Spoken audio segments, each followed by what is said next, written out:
बिस्मिल्लाहिर्रहमानिर्रहीम। अस्सलाम वालेकुम नाज़रीन, आप देख रहे हैं प्रोग्राम वॉइस एट 7। मैं हूं आपका होस्ट खिज़र भुट्टा।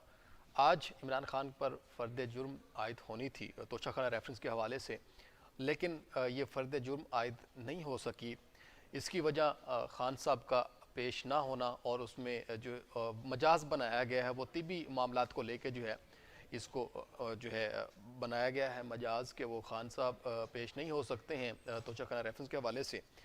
इसके ऊपर जो है जो जज और वकील के दरमियान तकरार हुई कि क्या खान साहब जो है जब तक अगर वो पेश नहीं होते तो फिर हम क्या उनके ऊपर फ़र्द जुर्म आयद नहीं कर सकते हैं। तब तक इस मुकालमे को जो है एक तवील जो है हद तक लेके जाया गया, लेकिन नतीजा यही निकला कि खान साहब इस टाइम जो है वो तिब्बी मामलात की वजह से शामिल नहीं हो सके, उसमें दाखिल नहीं हो सके हैं, अदालत में पेश नहीं हो सके हैं। लेकिन इस सारे मामलात के ऊपर क्या फ़र्द जुर्म आयद ना होना और इमरान खान साहब का पेश ना होना, ये किस चीज़ की जो है हमें एक पॉइंट आउट करता है, ये किस तरफ इशारा है कि क्या खान साहब ने जो जेल भरो तहरीक का ऐलान किया था, उस जेल भरो तहरीक का असर क्या ये इस तरह इदारों पे पड़ रहा है? क्या ये सारे मामलात को लेके क्या खान साहब वाकई ही जेल भरो तहरीक के ऊपर अमल दरामद करते हुए नज़र आते हैं? अगर हम फ़र्द जुर्म आयद या तोशाखाना रेफरेंस की बात करते हैं तो इसमें ये एक अदालती मामला है, और दूसरा अगर हम इमरान खान साहब की बात करते हैं तो इमरान खान साहब ये अदालतों के ऊपर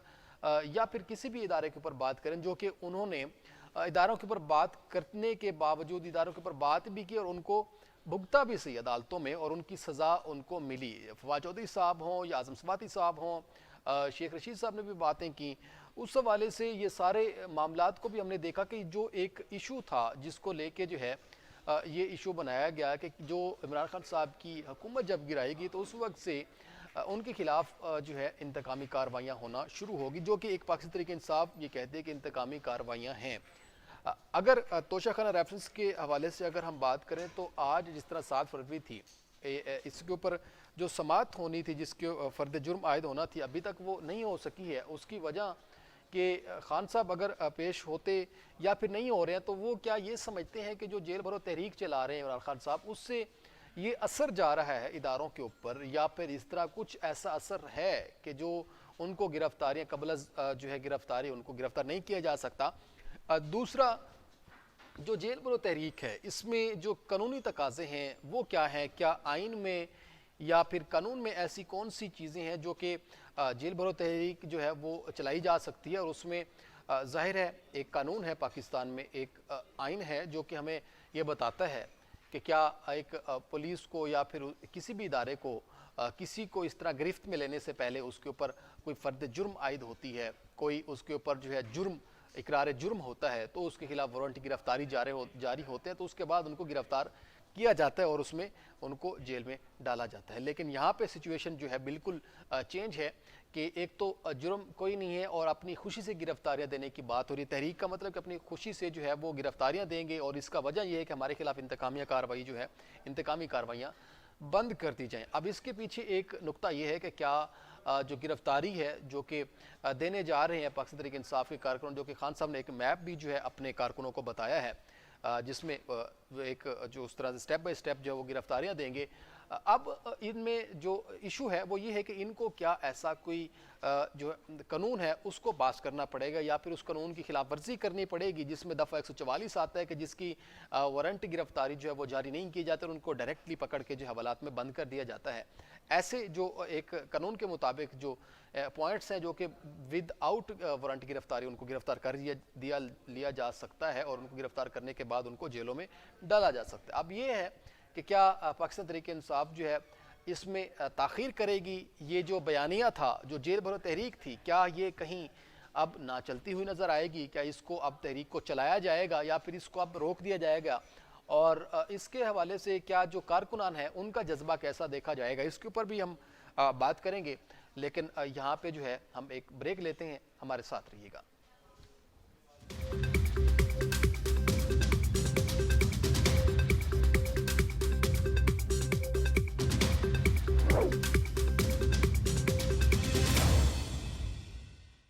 जी वेलकम बैक नाजरीन। जी गुलाम नबी साहब ज़रा आप कंटिन्यू कीजिएगा लेकिन शॉर्ट आंसर दीजिएगा। जो एक तहरीक अभी खान साहब ने लॉन्च की है, जेल भरो तहरीक, उसमें सिर्फ एक एजुटेशन है, एक एहतजाज है, एक दुनिया को बावर करवाया जाना है कि जिस तरह से हमारे बुनियादी इंसानी हकूक मुअत्तल कर दिए गए हैं, जिसको दिल करता उठा लेते हैं, तो उससे ज्यादा बेहतर है ना कि आप सारे लोगों को उठाएं और जेल में डाल दें। ये इसके मकसद इसके पीछे ये, और ये तहरीक आप मुलाजा फरमाइए कि ये कामयाबी की बात आप कर रहे थे, इस पे लाखों लोग हाजिर होंगे। पकड़ना ना पकड़ना, बिठाना ना बिठाना, जेल में डालना ना डालना, ये तो स्टेट का काम है। ये एक्सेप्ट कर लीजिएगा, आप मुझे हाँ या ना में जवाब दे दीजिएगा कि जो आपका फैसला था पंजाब हुकूमत और केपी की हुकूमत को गिराना, ये सही था या गलत था? बिल्कुल दुरुस्त फैसला लीडरशिप ने किया और इसमें चलें फिर इसी से आपसे गुफ्तगू करूंगा। जी वर्षिद साहब, आपको खुशामदीद कहते हैं। सर, आप कैसे देखते हैं इस तहरीक को? और दूसरा, अभी जो बात की है गुलाम नबी साहब ने कि ये फैसला दुरुस्त था, आप कैसे देखते हैं ये फैसला सही था हुकूमत को गिराना के अपने खिलाफ ये महाज खड़ा किया हुआ है, आप कैसे देखते हैं सर? अगर देखा जाए तो मेरा ख्याल है कि ये फैसला जिस वक्त अभी, क्योंकि सेंटर में शहबाज शरीफ साहब की पीडीएम की गवर्नमेंट मौजूद थी, तो जो सूबों से रेजिग्नेशन दे के या जो असम्बलीज को डिसॉल्व करवा के इमरान खान साहब ने जो फैसला किया है, मेरी राय में politically this is a wrong decision. क्योंकि देखें, हमने जो रियलिस्टिक पैराडाइम है उसमें देखना है कि जो पाकिस्तान की पॉलिटिक्स है उसमें होता क्या है। देखिए, यहाँ पे जो पॉलिटिकल ओपोनेंट्स होते हैं उनको वाकई उन पे एफआईआर भी करवाई जाती है, पकड़ दकड़ का सिलसिला भी शुरू किया जाता है। और जब ये सारा सिनारियो ऑलरेडी चौधरी परवेज इलाही, क्योंकि एक सीजनल पॉलिटिशियन है, आपको पता है कि वो तकरीबन उनकी फैमिली पॉलिटिक्स में है और खानों से वो पॉलिटिक्स में, और वो बंदा जो है वेटरन लीडर कंसिडर किया जाता है। उसको पता था कि तो हम लोग पंजाब से असम्बलियां रिजॉल्व करेंगे तो हमारी सिलसिला शुरू हो, उसी स्थान में आपको पता है कि मुनस जो है असम्बलियां रिजॉल्व होने पहले ही वो चला गए मुनस छोड़ के, और चौधरी साहब को भी ये पता था। जैसे मुल्क में देखिए आप आपके पास गवर्नमेंट थी पंजाब में, आपके पास देखिए सारा देखें साल से 2022 से लेकर पूरी कभी वो वोट ऑफ कॉन्फिडेंस लिया गया, कभी शहबाज के बेटे जो हमने आ गए, तो उसके बाद जब रजिस्ट्रेशन हो गई पंजाब गवर्नमेंट की चीज वोट ऑफ कॉन्फिडेंस भी लिया, तो इनको कंटिन्यू करना चाहिए। अच्छा, आवाज़ आपकी थोड़ी ब्रेक हो रही है सर। ये बता दें कि ये जो जेल भरो तहरीक है, इसके पीछे सर आपको क्या लगता है कि एक वन लाइनर जो एक मिशन है, उस मिशन को कैसे समझते हैं कि ये सिर्फ इंतखाबात को करवाना, उसके खिलाफ ये तहरीक है, या इंतकामी कार्रवाई, ये दोनों एक चीज़ें हैं या डिफरेंट वे में ये तहरीक चल रही है? देखिए, जो जेल भरो तहरीक है ना, इसकी थोड़ी सी हिस्टोरिकल बैकग्राउंड है। मैं आपको थोड़ा सा प्री पार्टीशन में ले जाऊंगा। प्री पार्टीशन में जो गांधी साहब होते थे ना, गांधी जो इंडियन कांग्रेस के लीडर थे, वो अक्सर जो है वो कभी वो मरण बढ़त रख लेते थे, कभी वो इस तरह की कोई टेक्निक्स यूज की जाती थी ताकि जो ब्रिटिश गवर्नमेंट थी उसके ऊपर एक प्रेशराइज टैक्टिक्स के तौर पे ना वो यूज करते होते थे। उसके बाद आपने पोस्ट जो पार्टीशन है उस सिनेरियो में अगर देखा जाए तो 2011 में इंडिया की मैं एग्जांपल दूंगा। अन्ना हजारा एक सिविल राइट एक्टिविस्ट था, तो अन्ना हजारा ने 2011 में ये एक लोक पाल जंग नाम की कुछ लेजिस्लेशन थी, इस नाम का बिल था, जो सेंट्रल लेजिस्लेटर जो उनकी पार्लियामेंट है उसने वो उसके खिलाफ उसने एक जो ये इस तरह की ना मूवमेंट का आगाज किया कि लोगों को कहा कि हम एक बल्क में जाके गिरफ्तारियां देंगे, और गवर्नमेंट को उन्होंने वापस फिर गवर्नमेंट इंडियन जो सेंट्रल गवर्नमेंट थी उन्होंने एक कमेटी बनाई और वो जो लोक पाल जंग इस तरह का कोई बिल था उसको वापस लिया और इस तरह किया। बेसिकली ये एक प्रेशर टेक्निक होती है, इसका कोई देखें, देयर इज नो प्रोविजन और पर्टिकुलर सेक्शन इन पीपीसी। अगर हम पाकिस्तान पिनल कोड में देखें तो वहाँ पे कोई इस तरह की जो वॉलंटरली आपने अपनी गिरफ्तारियां देनी होती है बल्क में, उसका वजूद लॉ में तो कोई इसका एग्जिस्टेंस नहीं है। ये प्रेशर टेक्निक के अलावा और कुछ नहीं होता। और पाकिस्तान में देखें ये वर्क करती है कि नहीं। पार्टीशन के बाद पार्टीशन जब हुई है तो उसके बाद ये पाकिस्तान में मेरा ख्याल है कोई पहला आदमी है या कोई फर्स्ट पॉलिटिकल एक्टिविस्ट या पॉलिटिशियन कह लें जिसने इसका कुछ ये मतलब एक करने की आवाज दी। अदरवाइज तो पाकिस्तान में इसकी एग्जांपल नहीं एग्जिस्ट करती पहले। शाहनवाज साहब, सर आप आज इमरान खान साहब के ऊपर फर्द जुर्म आयद होनी थी, उस हवाले से क्या समझते हैं आपके इमरान खान साहब की पेशीना होना और उनको तिब्बी मामलात के ऊपर जो है अदालत में ना जाना, आप किस नज़र से देखते हैं कि ये जो जेल भरो तहरीक का एक बयानिया या एक तहरीक जो चलाई जानी है तहरीक इंसाफ की तरफ से, इसका कोई असर पड़ता हुआ देख रहे हैं आप सर इन इदारों के ऊपर? भुट्टो साहब, मेरा ख्याल है आपने सेम ब्रेथ में दो क्वेश्चन किए हैं। जी जी। और पहला तो ये कि फर्द जुर्म वाली बात आपने की है, तो उसके हवाले से मेरा हम्बल व्यू ये है। लेकिन सर मैं ये समझ रहा था कि लिंक हो, वही क्वेश्चन करना चाहता कि क्या लिंक करती हैं ये आपस में? जो दोनों सिचुएशंस हैं डिफरेंट तो हैं, लेकिन लिंक करती हैं क्या ये आपस में? यस, नहीं, मेरी तो अंडरस्टैंडिंग जरा डिफरेंट है इस हवाले से। मैं ये समझता हूँ कि ये दोनों कंकरेंटली सेम आइज के साथ नहीं देखी जा सकती, इनको डिफरेंट आइज के साथ देखना पड़ेगा आपको। कि फर्द जुर्म आयद होना एक और बात है और जेल बरो तहरीक एक और बात है। फर्द जुर्म किसी और ऑफेंस की बात है, और अगर वो आ जाते हैं तो उसमें मेरा ख्याल है उनको हेजिटेट करने की जरूरत नहीं थी। लेकिन एक एंगल से इसमें हम पार्डनाइज भी किया जा सकता है, अपनी जो हाजिरी है वो डिस्पेंस विद करवाई जा सकती है, उसका भी एक लीगल प्रोसीजर है, वो अडॉप्ट किया जा सकता है। तो इस तरह की चीजों जब स्पेशल सर्कमस्टांसेस होती हैं तो कोर्ट्स इस तरह के रिलीफ देती हैं। लेकिन मेरा ख्याल है कि उन्होंने कोई ऐसी एप्लीकेशन भी सबमिट नहीं करवाई, तो इस वाले से लीगली वो बाउंड तो है, they should have to be appeared before the honourable court. और उनको वो, हालांकि उनकी तो तहरीक का नाम ही तहरीक इंसाफ है, तो उनको तो कोर्ट से बिल्कुल नहीं करना चाहिए। लेकिन एक्सेप्शंस ऑलवेज परवेल करती हैं कि जैसे।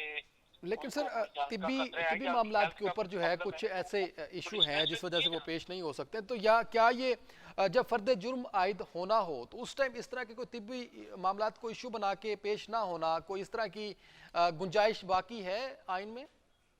यस, आइन में तो ये आइन के रेलेवेंट तो बात नहीं है, ये तो सीआरपीसी की बात है, प्रोसीजरल बात है। ये इसका आइन के साथ इस सेंस में तो कोई रिलेशन नहीं मेड आउट होता। ठीक है, तो प्रोसीजरल बात होती है, सीआरपीसी के अंडर हमने इसको देखना होता है। अच्छा, क्रिमिनल प्रोसीजर कोड जिसको हम कहते हैं, कि जब फर्द जुर्म आयद होना होती है तो अक्यूज का वहाँ पे मौजूद होना जरूरी होता है। सही है। तो वो ये घर में बैठ के तो कोई बंदा ये डिसाइड नहीं कर सकता कि मैं ये केस मेरे ऊपर गलत है या सही है, वो तो कोर्ट्स ने डिसाइड करना होता है। तो कोर्ट में जाके कोर्ट के डिफरेंट वेज हैं। अगर आपने कोई चीज लेनी हो कोर्ट से, तो अगर आपने ब्रियत भी लेनी हो तो इस स्टेज के ऊपर ब्रियत भी ली जा सकती है, कोर्ट की एप्लीकेशन दी जाती है। हाजिर ना होने के लिए अगर कुछ स्पेशल सर्कमस्टांसेस हो तो वो हाजिरी भी डिस्पेंस विद करवाई जा सकती है। जिसको हम कहते हैं कि कोई चीज इस तरह की देना कि जी मैं नहीं आ सकता किसी वजह से, तो वो हाजिरी भी डिस्पेंस विद करवाई जा सकती है। कोर्ट्स को तो और लॉ को तो अपना प्रोसीजर जो है वो अडॉप्ट करना होता है और अपना रास्ता निकाल के आगे चलना होता है। तो मेरा नहीं ख्याल कि उनको पेश नहीं होना चाहिए था, मैं तो ये समझता हूँ कि उनको पेश होना चाहिए। चलें सर, अब दूसरी तरफ आ जाता है, जो कि सवाल आप दूसरा सवाल आप समझ लें कि जो मैंने आपसे किया था जेल बरो तहरीक के हवाले से बात करते। सर ये जेल बरो तहरीक खान साहब ने ऐलान कर दिया, अब उन्होंने एक रोड मैप भी बना दिया, उन्होंने एक नक्शा बना दिया कि कौन सबसे पहले गिरफ्तारियाँ कौन देने जा रहा है, उसके बाद कैसे कैसे गिरफ्तारियाँ होंगी। अब इस गिरफ्तारियों में सर आप क्या समझते हैं कि ये जो गिरफ्तारियाँ हैं ये आइन के तहत या कानून के तहत कैसे गिरफ्तार कर सकते हैं किसी को, जब तक किसी के ऊपर कोई जुर्म आयद ना होता हो या फिर उसके पास वारंट गिरफ्तारी ना हो? ये ज़रा एक कानूनी जो नुक्ता है जो कि खान साहब ने भी आज अपनी कानूनी टीम को बुलाया है, इस हवाले से आप क्या समझते हैं कि ये जेल बरो तहरीक है, क्या किसी बगैर जुर्म के इसको आप कंप्लीट होता हुआ देखते हैं? नहीं सर, इसकी तो आइन में कोई गुंजाइश नहीं है कि अगर कोई बंदा, कानून में कोई गुंजाइश नहीं है कि अगर कोई बंदा ये कहे कि जी मुझे अरेस्ट कर लें तो पुलिस बाउंड नहीं है या कोई भी इंस्टीट्यूशंस, कोई भी फोर्स बाउंड नहीं है उनको अरेस्ट करने की। लेकिन ये इसका कानून के साथ मेरी अंडरस्टैंडिंग ये है कि इसको कानून के साथ रख के देखना शायद ठीक नहीं है।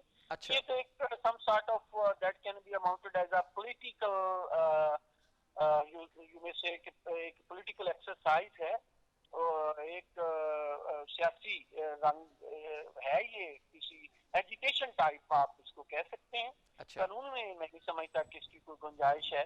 कानून तो ना किसी के कहने पे अरेस्ट करता है ना किसी के कहने पे छोड़ता है। तो फिर ये कैसे ये गिरफ्तारियां कैसे होंगी सर? ये गिरफ्तारियां कैसे होंगी सर? फिर कैसे ये मामला जो है अपनी तरीक कामयाब होगी अगर चलती है? एक बिलफर्ज बात करें, अगर ये गिरफ्तारियां हो जाती हैं तो कैसे होंगी गिरफ्तारियां? कुछ ऐसा रास्ता जो गिरफ्तारियां ये दें और वो गिरफ्तार कर लें, इनको कोई तोड़ फोड़ भी ना हो इदारे के खिलाफ या किसी भी सरकारी असासे को नुकसान ना पहुंचे। नहीं सर, मैं नहीं समझता कि इसमें गिरफ्तारियां गवर्नमेंट करेगी, अगर करेगी तो गवर्नमेंट का ये पॉजिटिव एक्ट नहीं होगा। उनको एजुटेशन करनी है, उन्होंने जेल के सामने अगर सपोज वो जाते भी हैं तो एजुटेशन करते हैं, तो एजुकेशन की हद तक तो उनका राइट है। और अगर वो किसी तरह से पब्लिक ऑफिस में किसी तरह से इंटरफेरेंस उनकी आती है, को फोर्सफुली वो लोग करते हैं, तो उसके लिए कानून में सर अगर जाके प्रेशराइज किया जाता है या दबाव डाला जाता है कि गिरफ्तारियां लें एक सरकारी इदारे के ऊपर या फिर एक कानूनी इदारे के ऊपर, जाके इस तरह का प्रेशर बिल्ड किया जाता है कि हमें जी दीवारें फैलांग के चले जाना, जो कि एक तहरीक में होता है ऐसा, जो कि हमने देखा बारहा, हमारी तहरीक से जुड़ी हुई हैं चीजें, ऐसा अगर हो जाए या ऐसा करना पॉसिबल है? मेरा मेरा बुटा साहब, इसके वाले से मेरी ये अंडरस्टैंडिंग है कि मैं समझता हूँ कि इमरान खान साहब को ये एक्ट सूट नहीं करता। ये मेरा ख्याल है इलीगल एक्ट हो जाएगा जब आप दीवारें लांगेंगे या पब्लिक ऑफिस में या जेलों में आप जाके इंटरफेरेंस करने की कोशिश करेंगे, तो वो तो एक आपका इलीगल एक्ट में आ जाएगा। तो उसके ऊपर मशीनरी स्टेट की जो है वो हरकत में आएगी, जाहिर है।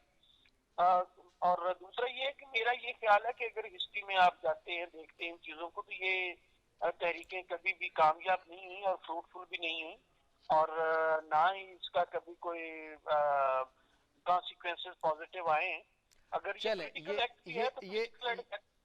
है, ये सियासी एक तहरीक के हवाले से या सियासी एक हिस्ट्री के हवाले से बात करते हैं। हमारे साथ मुबशिर डोगर साहब मौजूद हैं।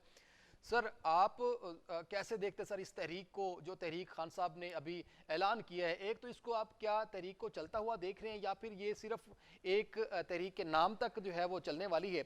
और दूसरा सर, आप क्या समझते हैं कि ये खान साहब का जो कदम है ये तहरीक का, ये बेहतर कदम समझते हैं आप, ये इसको पॉजिटिव देखते हैं आप? मुबशिर मजीद डोगर साहब आप नहीं हैं हमारे साथ कॉल पे, कुछ टेक्निकल इशू की वजह से डिस्कनेक्ट हो गई हैं। गुलाम नबी साहब, सर आप ही बता दें, जो आप ये इमरान खान साहब ने ऐलान किया है जेल भरो तहरीक का, सर इस हवाले से ये बता दें कि ये कैसे आप इसको पॉसिबल कर पाएंगे, कैसे गिरफ्तारियां देंगे, ये होंगी सही गिरफ्तारियां या सिर्फ अभी फ़िलहाल एक जिस तरह प्रेशर बिल्ड किया जाना हमने देखा तहरीक इंसाफ की तरफ से इदारों के ऊपर, हुकूमत के ऊपर, ये उसी तरह ही चलेगा या फिर दे देंगे गिरफ्तारियां कि बिस्मिल्लाह करें आए पकड़े हमें, या फिर खुद जाकर बैठ जाएंगे? बुटा साहब, ये सवाल जो आप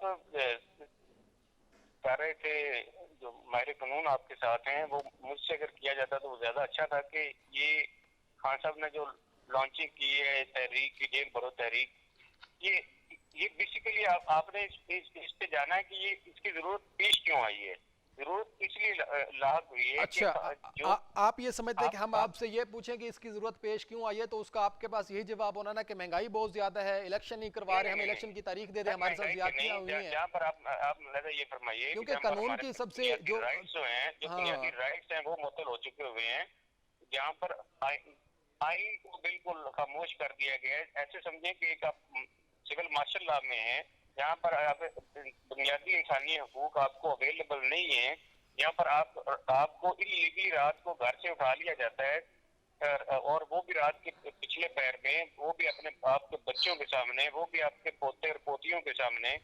और जैसे शेख रशीद देखिए नबी साहब, आप गुलाम नबी साहब, आपसे पहले ये जब से गिरफ्तारियों की बात हो रही है ना, इंतकामी कार्रवाइयों की जो बात हो रही है, तहरीक इंसाफ सिर्फ एक ही बयान है, जिस भी हम पैनलिस्ट को लेते हैं अपने प्रोग्राम में, वो यही बात करते हुए नजर आते हैं कि इंतकामी कार्रवाइयां हो रही हैं, हमारे तो रहनुमाओं को उठा लिया गया घरों से, और ये इंतकामी कार्रवाइयां। सर वैसे अगर तारीख की बात करें तो तारीख कहीं दूर नहीं है, हम 2 साल पीछे चले जाएं तो नून लीग ने ये चीजें भुगती हैं सर, उन्होंने इस चीज का सामना किया है। राना सनाउल्लाह साहब ने जिस तरह वो चटाई पे, ख्वाजा आसिफ साहब जिस तरह रहे, मरियम साहबा रही, ये चीजें सिर्फ तहरीक इंसाफ के साथ नहीं है, नून लीग के साथ भी जुड़ी हुई हैं। हमें कुछ चीजों को ना फर्क करना पड़ेगा। वही बात सर, वही के फर्क अगर आप कर लें तो बेहतर होगा। आप खुद अगर फर्क से इसको देख के चलेंगे तो शायद आप बेहतर तरीके से बता पाएंगे।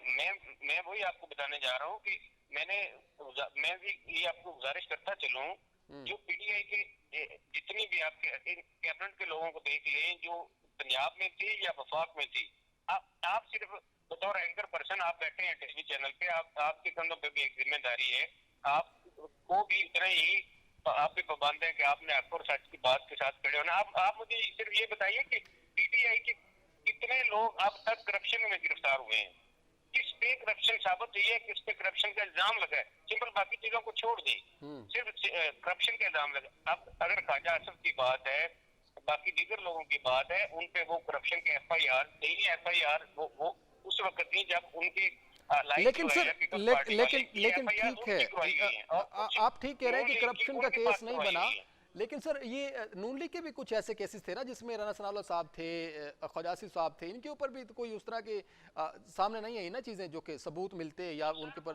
साबित हो जाती। आपके बार बार जो आप हवाला दे रहे हैं, राना सनाउल्लाह साहब की जो FIR हुई थी वो उनके प्यारों ने करवाई थी, उनके प्यारों ने उन्हें हमदर्दी दिलवाई, उनके प्यारों ने उन्हें बयानिया दिलवाया और उनके प्यारों ने उन्हें वापस फर्द जुर्म से उठा के जब इस सजा के करीब जा रहे थे उन्हें वज़ीर दाखिला पाकिस्तान का बना दिया। अच्छा आप ये बात कर, उस टाइम वो प्यारे उनके नहीं, उस टाइम वो आपके प्यारे थे। सर इसके ऊपर बात करते इसी यहीं से आपसे गुफ्तगू मैं शुरू करूंगा यहीं से, लेकिन यहाँ पे ब्रेक का वक्त हुआ, ब्रेक के बाद मशीद साहब आपको भी ऐड करते हैं, आपका कोई टेक्निकल इशू था लेकिन हमारे साथ रहिएगा, आपको ऐड करते हैं। नाज़रीन यहाँ पे वक्त हुआ एक ब्रेक का, हमारे साथ रहिएगा।